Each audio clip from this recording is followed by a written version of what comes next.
सो एक बार फिर से आप सभी को प्रभु यीशु मसीह के मधुप्रिय नाम में प्रेम नमस्कार। परमेश्वर पिता का धन्यवाद हो आज के दिन के लिए कि प्रभु ने ये अवसर हमको दिया कि आज हम लोग सब जो हैं परमेश्वर की संगति करने के लिए इकट्ठा हो पाए हैं। और एक बार फिर से परमेश्वर ने ये अवसर दिया है कि परमेश्वर के जीवते कलाम को, परमेश्वर के जीवते वचन को आज हम फिर से सुनने जा रहे हैं और समझने जा रहे हैं। सो आइए इस समय हम लोग परमेश्वर के वचन में जाएंगे और वचन का जो हिस्सा हमारे बीच में हमारी बहन के द्वारा पढ़ा गया था, इब्रानियों की पत्री उसका 10वां अध्याय पद संख्या 26 से लेकर पद संख्या 31 तक। इब्रानी 10 उसका 26 से लेकर 31 तक जो है हम लोगों ने पढ़ा था। एक बार फिर से मैं इसको आप लोगों के सम्मुख पढ़ूंगा, हम सब जो है बड़े ध्यान से सुन लेंगे। यहां पर परमेश्वर का वचन इस प्रकार कहता है, क्योंकि सच्चाई की पहचान प्राप्त करने के बाद यदि हम जानबूझकर पाप करते रहें तो पापों के लिए फिर कोई बलिदान बाकी नहीं। हां, दंड का एक भयानक बाट जो होना और आग का ज्वलन बाकी है जो विरोधियों को भस्म कर देगा। जब मूसा की व्यवस्था का ना मानने वाला 2 या 3 जनों की गवाही पर बिना दया के मार डाला जाता है तो सोच लो वह कितने और भी भारी दंड के योग्य होगा, जिसने परमेश्वर के पुत्र को पांव से रौंदा और वाचा के लहू को जिसके द्वारा वह पवित्र ठहराया गया था अपवित्र जाना है और अनुग्रह के आत्मा का अपमान किया। क्योंकि हम उसे जानते हैं जिसने कहा है, पलटा लेना मेरा काम है, मैं ही बदला दूंगा। और यह कि प्रभु अपने लोगों का न्याय करेगा।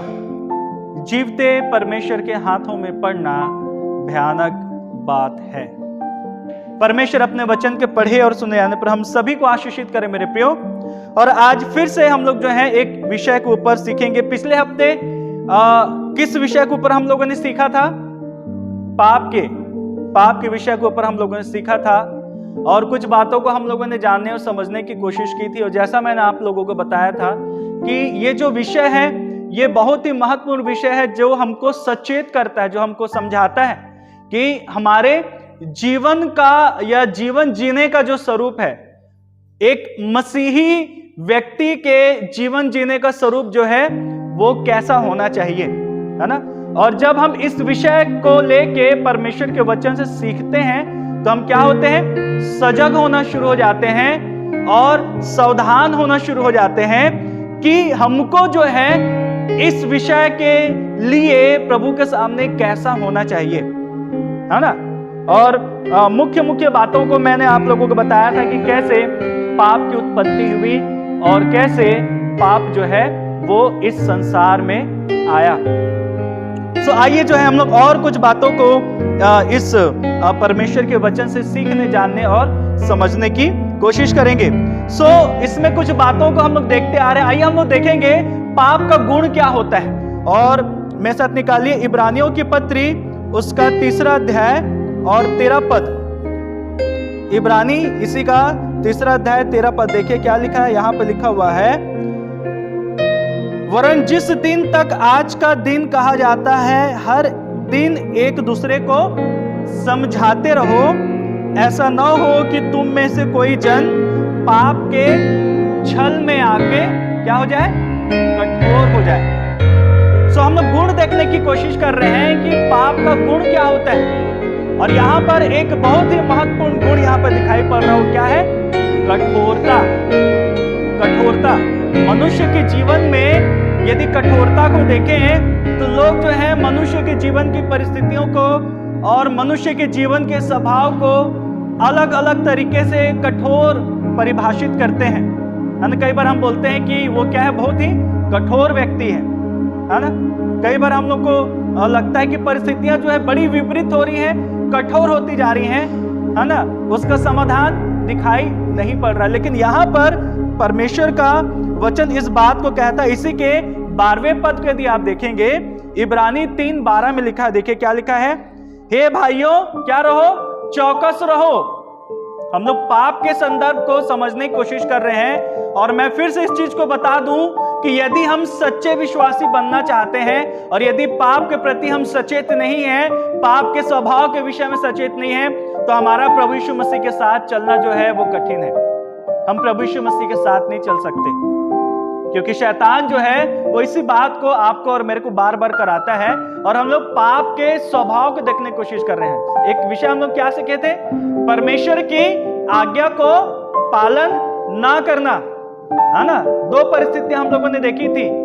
स्वर्गदूत जो था, लूसीफर जो था, उसके भी जीवन में आज्ञा पालन ना करने की वजह से पाप की दशा आई, और आदम और हवा के जीवन में भी आज्ञा पालन ना करने की वजह से पाप की दशा आई। ये पाप की दशा को और समझने की हम लोग कोशिश कर रहे हैं। और यहां पर परमेश्वर का वचन बोल रहा है, हे भाइयों चौकस रहो कि तुम में ऐसा बुरा और अविश्वासी मन ना हो। अब यहां पर कठोरता की बात कर रहे हैं हम लोग, एक गुण की बात कर रहे हैं। पाप क्या करता है? कठोर करता है व्यक्तित्व को, आपके स्वभाव को कठोर करता है। और जितना अधिक आप कठोर होंगे उतना ही अधिक जो है आपका जीवन परेशानियों में पड़ेगा। अब एक उदाहरण मैं आपको बताता हूं कि जब किसी जंगल में बहुत सारे पेड़ पौधे होते हैं, है ना, और क्या होता है जब बड़ी तेज आंधी चलती है और जब आंधी चले जाती है उसके बाद बहुत सारे जो पेड़ हैं वो क्या दिखाई पड़ते हैं? टूटे हुए दिखाई पड़ते हैं। लेकिन कई पेड़, कई वृक्ष ऐसे होते हैं जो टूटे हुए नहीं रहते हैं, है ना। क्या चीज उनको बचाती है? उनका लचीलापन। कठोरता जो है वो आपके जीवन में हमेशा टूटन को और अलगाव को लेके आएगी मेरे प्रियो, है ना। परमेश्वर का वचन यहां पर बता रहा है और क्या बोल रहा है? चौकस हो जाओ। आज हमारे जीवन में चौकस रहने की आवश्यकता क्या हम लोग महसूस करते हैं? हम जो मसीही हैं, हम जो यीशु मसीह से प्यार करते हैं, यीशु मसीह के पीछे चलने की हम बात करते हैं और निर्णय ले लेते हैं कि हमको क्या करना है? प्रभु के पीछे चलना है। हमारी चौकसी किस बात के लिए? चौकसी हम लोग बहुत चीजों के लिए करते हैं ना। कैसे चौकसी करते हैं? बच्चे लोगों की तरफ ध्यान रहता है। यदि रोड के किनारे घर है तो बच्चे लोग कहीं रोड में ना चले जाएं। खाना पक रहा है तो सीटी सही बज रही कि नहीं, 3 सीटी बजी है कि 4 सीटी बजी है ना। अपने कार्यों की हम लोग चौकसी करते हैं, घर की हम लोग चौकसी करते हैं। जीवन में किसी चीज की चौकसी करना, चौकसी के लिए दूसरा शब्द क्या है बताइए? पहरेदारी करना, है ना। और भी शब्द हो सकता है। चौकसी करना मतलब कि ध्यान दे के देखते रहना, है ना। कई बार क्या होता है जब हम रास्ते से गुजरते रहते हैं और जब हमारा जहां उतरने का जगह आता है वहां के लिए भी हम लोग क्या करते हैं? चौकसी करते हैं, है ना। अभी आप लोगों का, हमारी बहन लोग का एग्जाम चल रहा था, डेट निकल मत जाए, सब क्या कर रहे थे? तैयारी कर रहे थे, चौकस थे। चौकसी जो है वो मनुष्य के जीवन को क्या प्रदान करता है? सुरक्षा। और यहां पर भी परमेश्वर का वचन बोल रहा है चौकस रहो। किस बात के लिए चौकस रहो कह रहा है? कि तुम में बुरा और अविश्वासी मन ना हो। अविश्वासी मन ना हो। हमारे जीवन में हमारा मन जो है वो विश्वास से भरा हुआ है। विश्वास में हम लोग हैं कि नहीं हैं? विश्वास कैसे उन्नत होता है? कैसे उन्नत होता है विश्वास? परमेश्वर के वचन को लगातार अध्ययन करने से और उसके ऊपर विचार करने से ही आपका विश्वास उन्नत होगा। इसके अलावा और कोई दूसरी चीज नहीं है, क्योंकि विश्वास सुनने से और सुनना मसीह के वचन से ही होता है। जितना अधिक आप परमेश्वर के वचन को पढ़ने की आदत बनाते हैं घर में, आप कितने भी बिजी क्यों ना हो, आप कितने भी व्यस्त क्यों ना हो, अपने जॉब में, अपनी ड्यूटीज में, अपनी नौकरियों में, अपने घर के कामों में, अपने परिवार के लोगों के लिए जिम्मेदारियों में, बहुत अच्छी बात है, प्रभु आपको आशीष दे। इन चीजों के बीच में क्या आप यहां पर जो बैठे हुए हैं, यदि आप इस बात को कहते हैं कि हम मसीह के पीछे चलना चाहते हैं और वचन का अध्ययन नहीं करते हैं, याद रखिए आप जो है विश्वास में नहीं बढ़ सकते। इसी का यहाँ पे लिखा हुआ है कि यदि हम ऐसा ना करें तो क्या होने लगेगा, हमारा जो विश्वासी स्वभाव है वो क्या होने लगेगा, धीरे धीरे अविश्वासी होने लगेगा। क्यों? क्योंकि परमेश्वर का वचन हमको नहीं मिल रहा है, हम पढ़ नहीं रहे हैं। और मैं इस बात को हमेशा जो है, इस बात के लिए आपको उत्साहित करता हूं कि बहुत अच्छी बात है कि आप यहां पर भी आके वचन सुनते हैं, आप YouTube में, आप टीवी में, चैनल्स में परमेश्वर का वचन सुनते हैं, बहुत अच्छी बात है।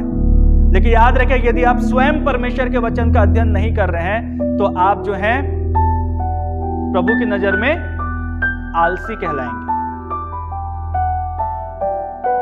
सबसे पहली प्राथमिकता खुद परमेश्वर के वचन को पढ़ना। और आज झूठी शिक्षा के फैलने का सबसे बड़ा कारण मसीहियों के बीच में यही है, क्योंकि एक मसीही जो है वो स्वयं परमेश्वर के वचन को पढ़ना नहीं चाहता, क्योंकि उसको क्या करना पड़ेगा, मेहनत करना पड़ेगा, समय निकालना पड़ेगा, सोचना पड़ेगा, नोट्स बनाना पड़ेगा। कौन करे, चलो ना भाई सुनना तो है। सुनने की आदत,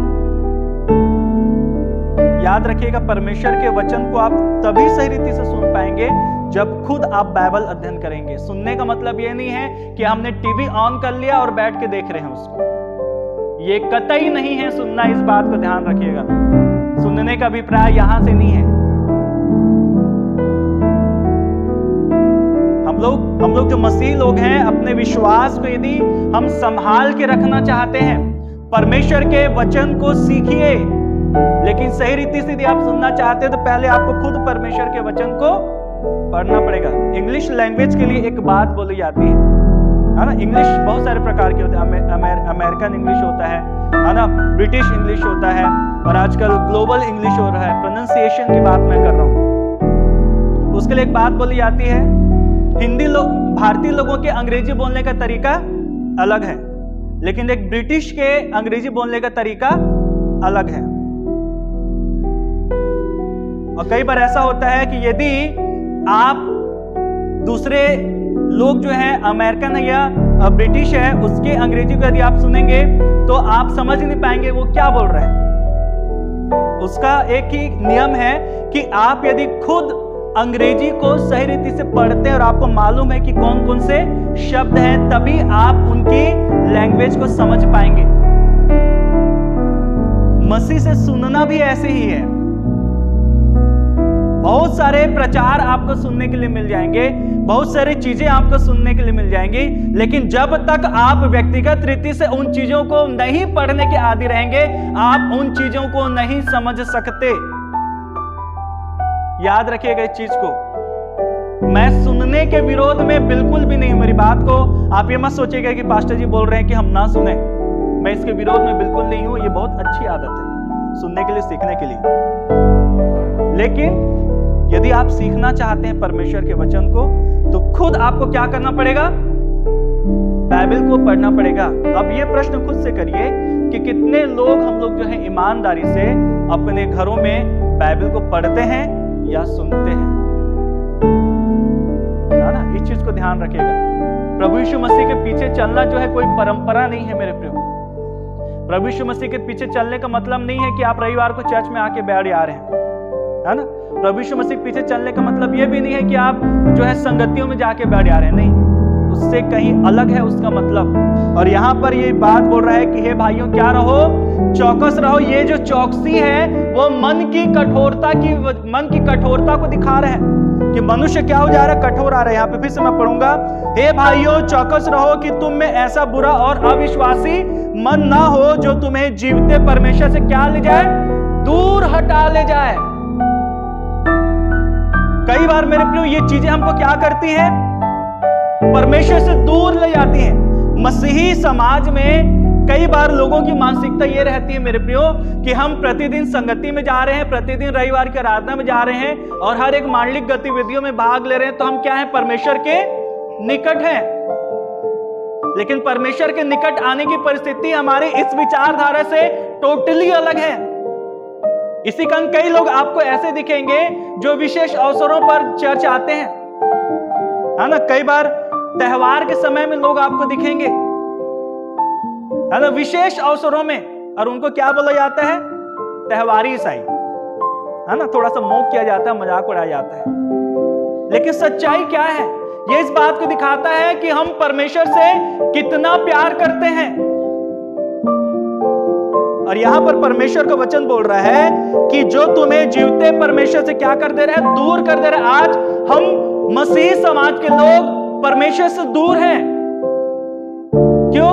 क्योंकि हम एक विशेष अवसर में ही अपने स्वार्थ के अनुसार परमेश्वर के पास आने की कोशिश करते हैं। परमेश्वर का वचन बोल रहा है चौकस रहो। चौकस क्यों रहने के लिए बोलता है? एक कहावत है ना, नजर हटी और दुर्घटना घटी। मेरे प्रियो, हमारे जीवन में भी कई बार परिस्थितियां ऐसे ही होती हैं। यदि हम आत्मिक रूप से चौकस नहीं हैं, यदि हम परमेश्वर के वचन के अध्ययन को करने में चौकस नहीं है, परमेश्वर के वचन को सीखने में चौकस नहीं है, अपने अविश्वासी मन को जांचने के लिए या फिर अपने मन की रखवाली करने के लिए यदि हम चौकस नहीं है, हमारे साथ कभी भी दुर्घटना हो सकता है।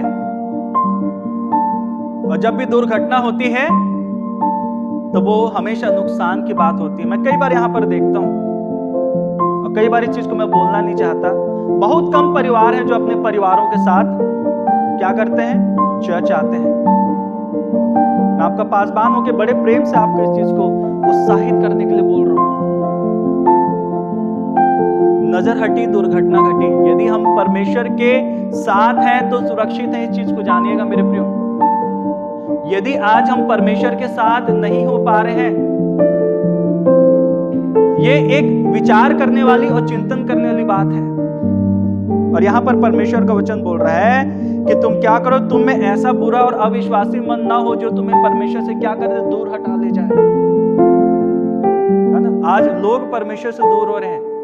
नाम में मसीहत दिखाई पड़ती है। लोग नाम से हमको क्या जानते हैं? ईसाई समझते हैं, क्रिश्चियन समझते हैं। लेकिन यदि वास्तविक रूप से देखें तो एक व्यक्ति का जीवन कई बार परमेश्वर से कोसों दूर चला जाता है। आइए हम ऐसे लोगों के लिए प्रार्थना करें मेरे प्रिय। ऐसे लोगों के लिए हम लोग क्या करें? प्रार्थना करें, उपवास करें कि प्रभु इन लोगों को क्या करे? अपनी संगति में लेके आए। क्योंकि जितना आशीष हम यहाँ बैठ के पा रहे हैं, उतना ही हक उनका भी है कि वो भी परमेश्वर की आशीषों को क्या करें? पाए।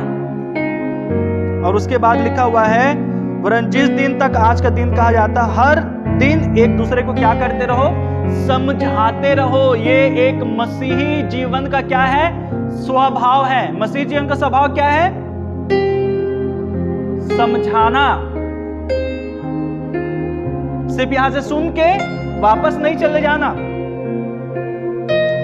न्यूज में, टीवी में सिर्फ सुन के वापस नहीं चले जाना।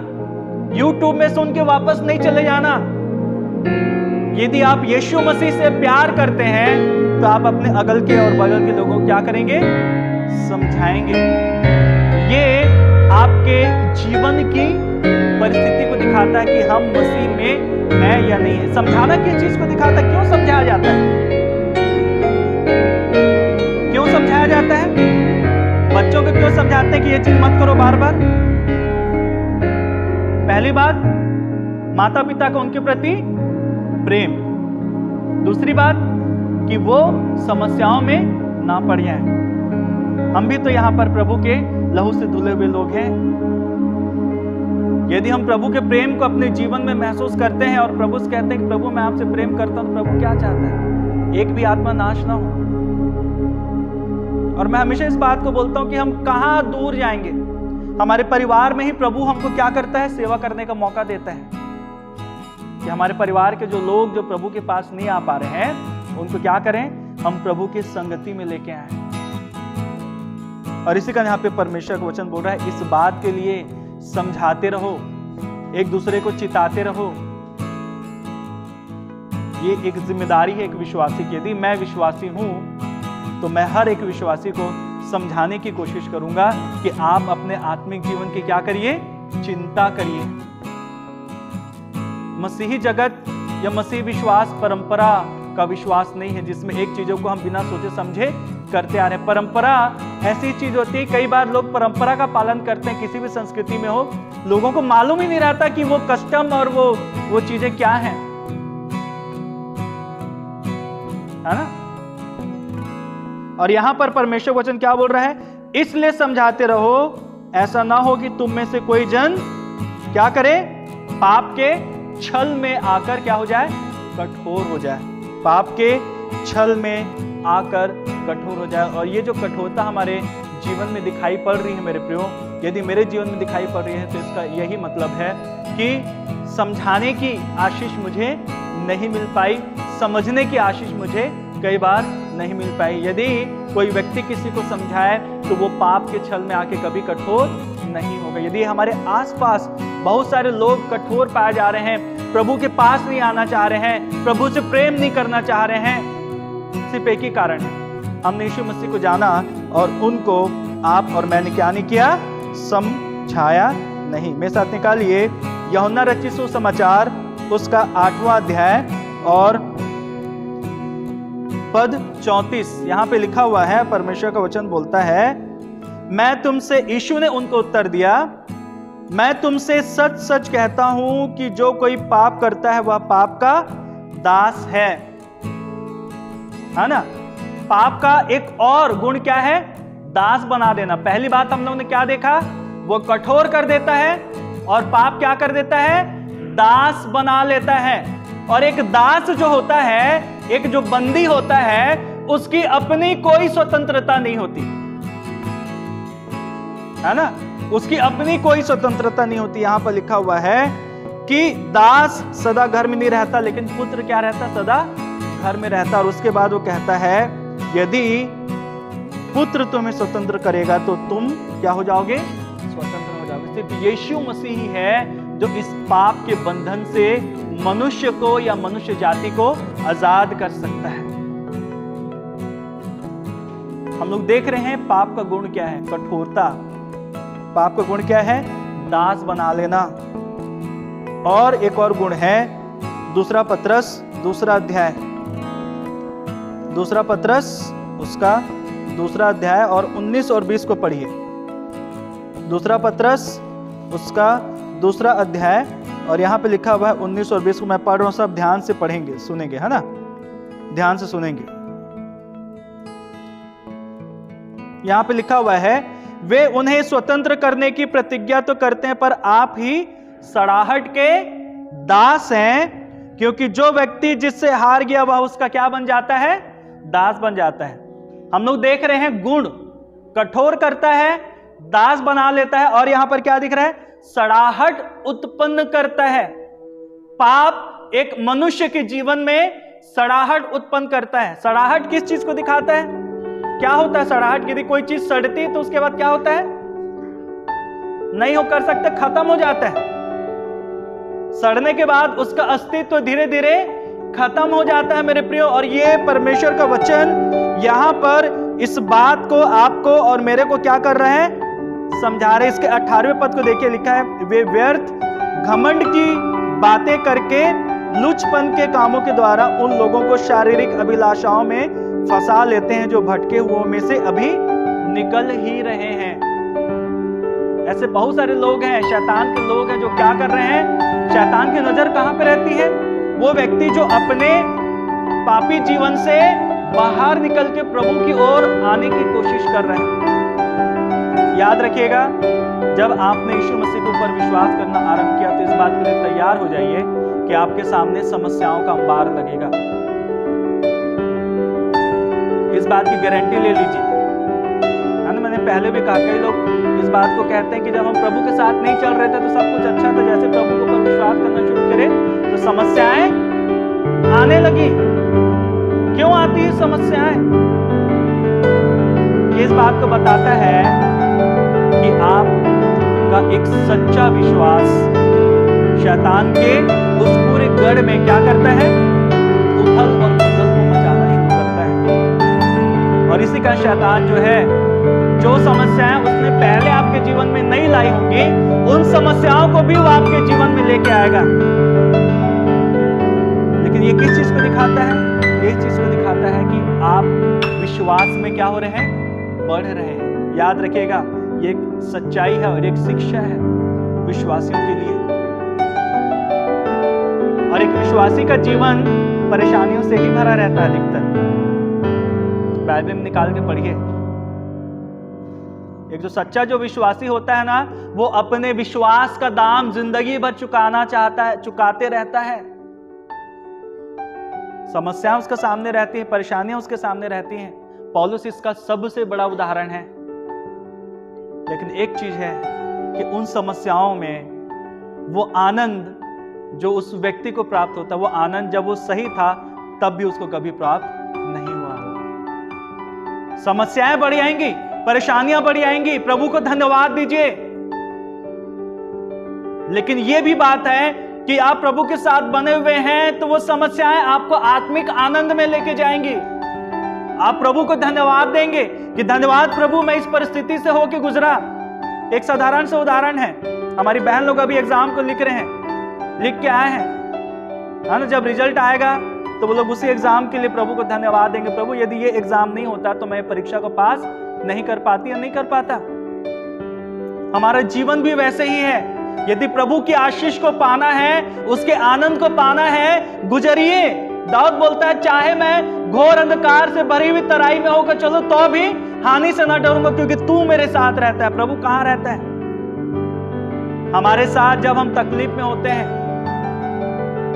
लोगों ने यीशु को कहा, ये तो पापियों का मित्र है, पापियों के साथ उठता और बैठता है। प्रभु ने कहा कि जो एक चिकित्सक होता है, डॉक्टर होता है, वो किस चीज के लिए आता है? बीमारियों को ले आता है, अच्छों के लिए नहीं आता। हमारे लिए आनंद की बात है कि हम तकलीफ से होकर गुजरते हैं अपने विश्वास की वजह से। और मैं ये भी बोलता कि यदि हमारे जीवन में समस्याएं नहीं विश्वास करने के बाद, तो अपने आत्मिक जीवन को जांच लीजिए। हम प्रभु के साथ सही रीति से नहीं चल रहे हैं, इसी कारण सब कुछ ठीक चल रहा है ना। ध्यान दीजिएगा इस बात को, यदि प्रभु के पीछे सच में चल रहे हैं, शैतान कभी भी हाथ धर के नहीं बैठेगा, कभी नहीं। मसीही विश्वास में ये एक बहुत बड़ी शिक्षा जो है हमको हमेशा ध्यान में रखना चाहिए। यहाँ पर परमेश्वर का वचन जो है वो इस बात को बोल रहा है, वे उन्हें स्वतंत्र करने की प्रतिज्ञा, परंतु आप ही सड़ाहट के दास हैं, क्योंकि जो व्यक्ति जिससे हार गया वह उसका दास बन जाता है। गुण देख रहे हम लोग, सड़ाहट मनुष्य के जीवन में आना शुरू हो जाता है। पाप मनुष्य के जीवन को सड़ाना शुरू कर देता है। और देखिए लिखा है, जब वे प्रभु और उद्धारकर्ता यीशु मसीह की पहचान के द्वारा, ध्यान से सुनिएगा, एक विश्वासी के जीवन के लिए ये एक चेतावनी है परमेश्वर की, लिखा हुआ है, जब वे प्रभु और उद्धारकर्ता यीशु मसीह की पहचान के द्वारा संसार की नाना प्रकार की अशुद्धता से क्या हुए? बच निकले हैं। आज ये पाप जो है अशुद्धता को दिखाता है, मनुष्य के जीवन के गंदगी को दिखाता है, चाहे वो मानसिक रूप से हो, चाहे वो शारीरिक रूप से हो, चाहे वो भौतिक रूप से, जैसा भी है। परमेश्वर को वचन बोल रहा है, हम उससे क्या है? बच के निकले। प्रभु ने हमको उससे निकाल लिया है। लेकिन आगे सुनिए, और फिर उनमें फंसकर हार गए। यदि हम सावधान नहीं है अपने जीवन के लिए, चौकस रहो। यदि हम चौकस नहीं रहेंगे, मेरे प्रिय आत्मिक जीवन, लिखा हुआ है, फंस कर हार गए तो उनकी पिछली दशा पहले से भी बुरी हो गई। याद रखिएगा, हमारा पतन निश्चित है।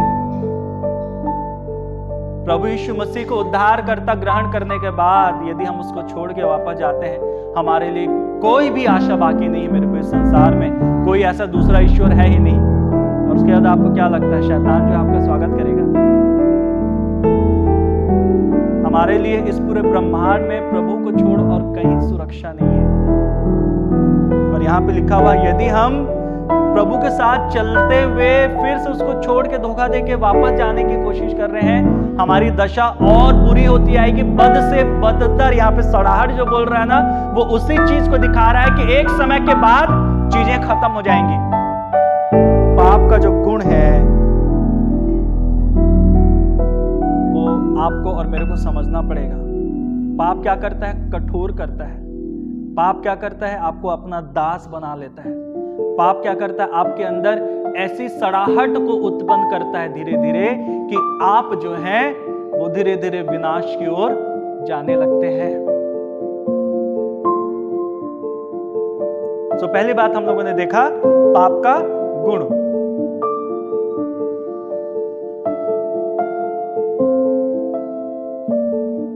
और दूसरी जो बात है उसको जो है हम लोग आने वाले समय में देखेंगे, अगले हफ्ते देखेंगे। लेकिन पाप को समझने की हम लोग कोशिश कर रहे हैं मेरे प्रियो, कि पाप एक्चुअली में है क्या, ये कैसे हमारे जीवन को प्रभावित करता है। आइए हम लोग निर्णय लें, चौकस हो जाएं, सचेत हो जाएं। यदि हमारे जीवन में हम सच में प्रभु यीशु मसीह के अनुयायी, उसके शिष्य, उसके बेटे, उसकी बेटियां, उसके पीछे चलने वाले बनना चाहते हैं, तो इन बातों को हमको ध्यान में रखना पड़ेगा, जो हमारे आत्मिक जीवन को संभालने की बात करता है। हमारा व्यक्तित्व ऐसा होना चाहिए, इन बातों के आधार पर कैसा होना चाहिए, ये इन बातों के जब आप विचार करेंगे तो आपको समझ में आएगा कि पाप की दशा को जब आप अपने जीवन देखते हैं तो आपको समझ में आ जाएगा कि हमारा जीवन, हमारी दशा कैसी होनी चाहिए। प्रभु जो है आज के इस वचन के समय से हम सब को मेरे प्रियो बहुतायत की आशीषें प्रदान करें। आज परमेश्वर जो है हमको अपने नाम की महिमा के लिए इस्तेमाल करे। आज के इस वचन से प्रभु हम सबको बहुतायत की आशीषें प्रदान करें। आमीन।